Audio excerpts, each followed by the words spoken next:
Hello दोस्तों, welcome back. दोस्तों, आज हम बात करेंगे 2011 में रिलीज हुआ crime action mystery thriller film Hanna के बारे में। This film is directed by Joe Wright and written by Seth Lochhead and David Farr. This film stars in the lead roles सियोशा Ronan as Hanna, Eric Bana as Eric, Cate Blanchett as Marissa and Tom Hollander as Isaacs. दोस्तों, last year release हुआ web series Hanna इसी film पर based थी। Almost 2 years की इस film का budget था $30 million and box office profit था $65.3 मिलियन।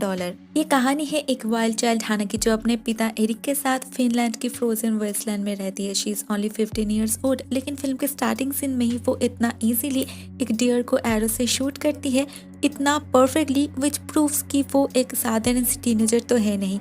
ये बाप बेटी एक बहुत ही बेसिक मेकशिफ्ट केबिन में रहते हैं और बिल्कुल एक प्रिमिटिव लाइफ लीड करते हैं विदाउट एनी मॉडर्न कन्वीनियंस। उनके पास ना कोई मॉडर्न इक्विपमेंट है, ना है एनी काइंड ऑफ एंटरटेनमेंट और ना कोई तीसरा इंसान।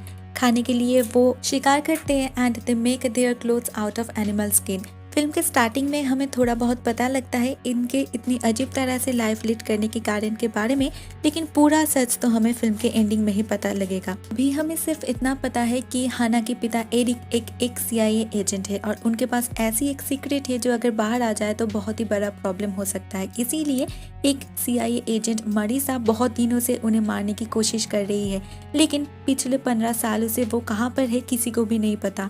इतने सालों में एरिक बहुत अच्छे से हाना को ट्रेन की है ताकि वो सिर्फ दुश्मनों से खुद को डिफेंड ही ना करे, बल्कि समय आने पर शी कैन किल मरीसा। हाना जब सिर्फ 2 साल की थी तब से लेकर आज तक उसे बहुत ही ज्यादा स्ट्रिक्टली ट्रेन किया गया है ताकि वो अल्टीमेटली एक एसेसिन बन पाए।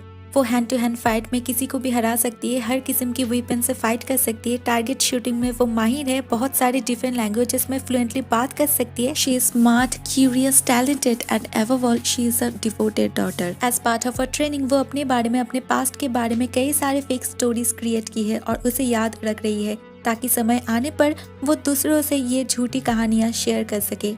एरिक बचपन से ही एक इंसाइक्लोपीडिया की मदद से हाना को बहुत सारे थियोरेटिकल ज्ञान तो दे पाए हैं, लेकिन हाना कभी भी रियल वर्ल्ड नहीं देखी है, तो वो नहीं जानती उसकी उम्र की एक टीनेजर लड़की का जीवन कैसा होता है, वो कैसे रहती है, कैसे बात करती है। एक दिन हाना एरिक से आके कहती है, पापा मैं मारिसा को फेस करने के लिए बिल्कुल रेडी हूँ। ये सुनकर एरिक उसे एक ट्रैकिंग डिवाइस जैसा कुछ देते हैं और कहते हैं, देखो कोई जल्दबाजी मत करो, तुम ध्यान से सोचो, क्योंकि तुमने अगर एक बार इस स्विच को फ्लिप कर दिया तो there is no going back. तो उससे पहले जो सोचना है सोच लो, कोई जल्दी तो नहीं है, बहुत समय है अभी। अगर तुम चाहो तो तुम और भी ज्यादा तैयार कर सकती हो खुद को। लेकिन हाना भी डिसाइड कर चुकी है, बचपन से तो वो इसी दिन की तैयारी में थी, तो आज क्यों पीछे हटे, आज वो तैयार है। वो इस डिवाइस की स्विच को फ्लिप करती है और इमीडिएटली हम देखते हैं इस सिग्नल को क्रैक कर लिया है CIA एजेंट्स ने और उनको लगता है कि ये श्योरली एरिक ने ही भेजा होगा। खबर पहुंच चुका है मारिसा के पास। पहले तो वो बिलीव ही नहीं करती, लेकिन वो इस अपॉर्चुनिटी को छोड़ना भी नहीं चाहती। वो ट्रैक कर लेती है इस लोकेशन को और वो एक ग्रुप ऑफ आर्म्ड ऑफिसर्स को भेजती है यहाँ पर एरिक को पकड़ने के लिए। और उधर एरिक के दिमाग में भी शायद कुछ और ही चल रहा होगा। वो अपनी बेटी हाना को यहाँ पर अकेला छोड़कर जा रहे हैं बर्लिन। बहुत ही अजीब सी बात है, वो जानते हैं यहाँ पर अटैक होने वाला है, लेकिन फिर भी वो अपने 15 साल की बेटी को यहाँ पर अकेला छोड़कर जा रहे हैं। कुछ ना कुछ प्लान तो उनका जरूर होगा। कुछ ही समय में इस केबिन में सच में अटैक होता है। पहले जो 2 गार्ड्स अंदर जाते हैं, हाना उन दोनों को मारकर बिल्कुल एक इनोसेंट सा फेस बनाकर वहाँ पर ही बैठी रहती है। बाकी गार्ड्स को लगता है कि शायद एरिक ने इन दोनों को मारकर वहाँ से भाग गया है और वो लोग हाना को कैप्चर कर लेते। बट द पॉइंट इज, हाना अगर चाहती थी तो वो इन सभी को मारकर वहां से भाग सकती थी बहुत ही इजीली, लेकिन उसने ऐसा नहीं किया। तो इसका मतलब ये है कि उसने इंटेंशनली इनके हाथों हॉस्टेज बना। इसके बाद उसको ले आया जाता है CIA सेफ हाउस मोरक्को में और वहां पर एक 24/7 मॉनिटर्ड रूम में रखा जाता है। उसकी बिहेवियर, उसके एक्सप्रेशंस क्लोजली मॉनिटर किया जाता है, ब्लड टेस्ट भी होता है और एक व्यक्ति उसको कई तरह से इंटरोगेट भी करती है, लेकिन वो एक भोली भाली लड़की की तरह सिर्फ मारिसा से मिलने की जिद करती है। हाना की ब्लड सैंपल में कुछ एबनॉर्मलिटीज पाई जाती है। उधर मारिसा भी रेडी है हाना से मिलने के लिए, लेकिन पता नहीं क्यों मारिसा को कुछ डाउट होता है। वो खुद ना जाकर अपने बॉडी डबल को भेजती है, लेकिन हाना को लगता है कि यही शायद मारिसा होगी और वो इस लेडी को जान से मार डालती है और वहां से भाग जाती है। लेकिन जब वो बाहर निकलती है वो देखती है वो एक डेजर्ट में है, चारों ओर कुछ भी नहीं है। बहुत दूर चलने पर उसे एक विलेज मिलता है और वो इसी विलेज के एक होटल में शेल्टर लेती है। लेकिन उसके लिए ये एक्सपीरियंस बिल्कुल नया है। ना उसने कभी ऐसा रूम देखी है, ना ट्यूबलाइट देखी है, ना फैन देखी है, ना इलेक्ट्रिक केटल देखी है, ना टीवी देखी है। तो वो इन सारी चीज़ों को अपने वोकाबुलरी से रिलेट करने की कोशिश करती है। यहीं पर उसे एक टूरिस्ट फैमिली मिलता है और वो उनके साथ घुल मिल जाती है।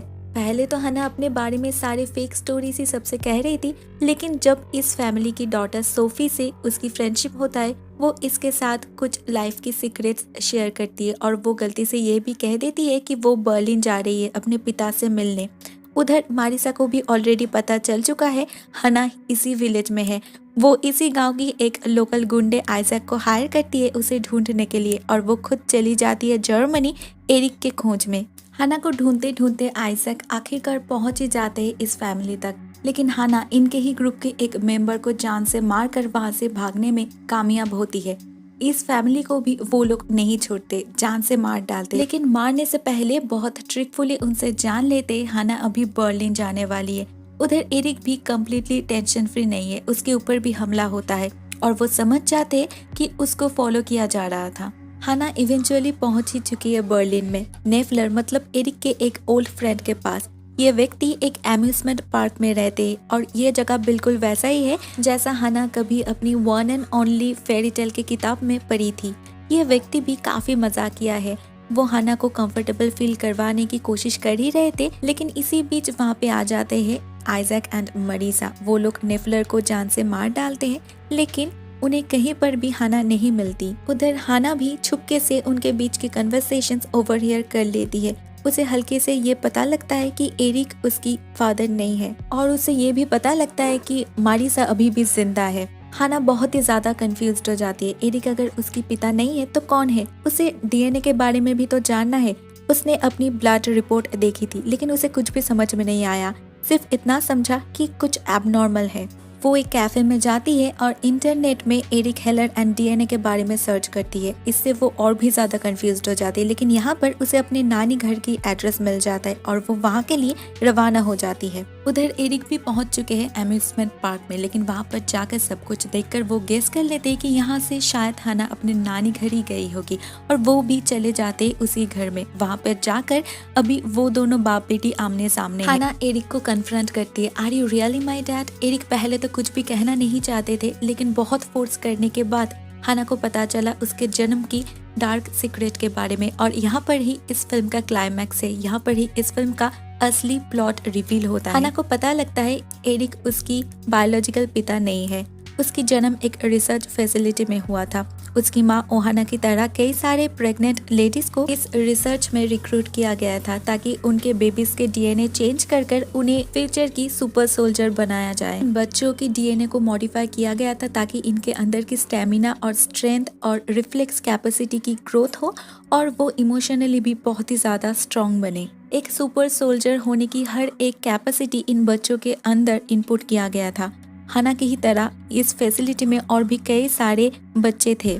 हना की उम्र जब सिर्फ 2 साल की थी तभी इस रिसर्च को बंद कर दिया गया था और हर एक रिसर्च सब्जेक्ट्स को मारिसा ने जान से मार डाली थी। सिर्फ हना को ही एरिक बचा पाए और तब से लेकर आज तक एरिक हना को सिर्फ इसीलिए इतना स्ट्रिक्ट ट्रेनिंग दिया है ताकि वो बड़ी होकर मारिसा से रिवेंज ले पाए। ये सारे बातें सुनकर हना बहुत ही ज्यादा कंफ्यूज्ड हो जाती है, बहुत ही ज्यादा डिप्रेस्ड हो जाती है। वो क्या करे कुछ भी उसे समझ में नहीं आता। एरिक उसके पिता नहीं है और वो एबनॉर्मल है, शी इज अ फ्रिक। ये सारी चीजें उसके लिए काफी ज्यादा अनबियरेबल हो चुका था। वो गुस्से में वहां से जाने लगती है, लेकिन तभी वहां पर आ जाते हैं आइजैक और मरीसा। उन्हें देखकर एरिक हना से कहते यहाँ से भाग जाओ और वो खुद जाते हैं आइजैक से डील करने। वो आइजैक और उनके गुंडे को तो मार डालते, लेकिन मारिसा उसे गोली कर देती है और एरिक वहाँ पर ही गुजर जाते। But he has faith on his daughter. उन्हें पता है हना जरूर रिवेंज लेगी, वो उसकी लाइफ की एम पूरा करके रहेगी।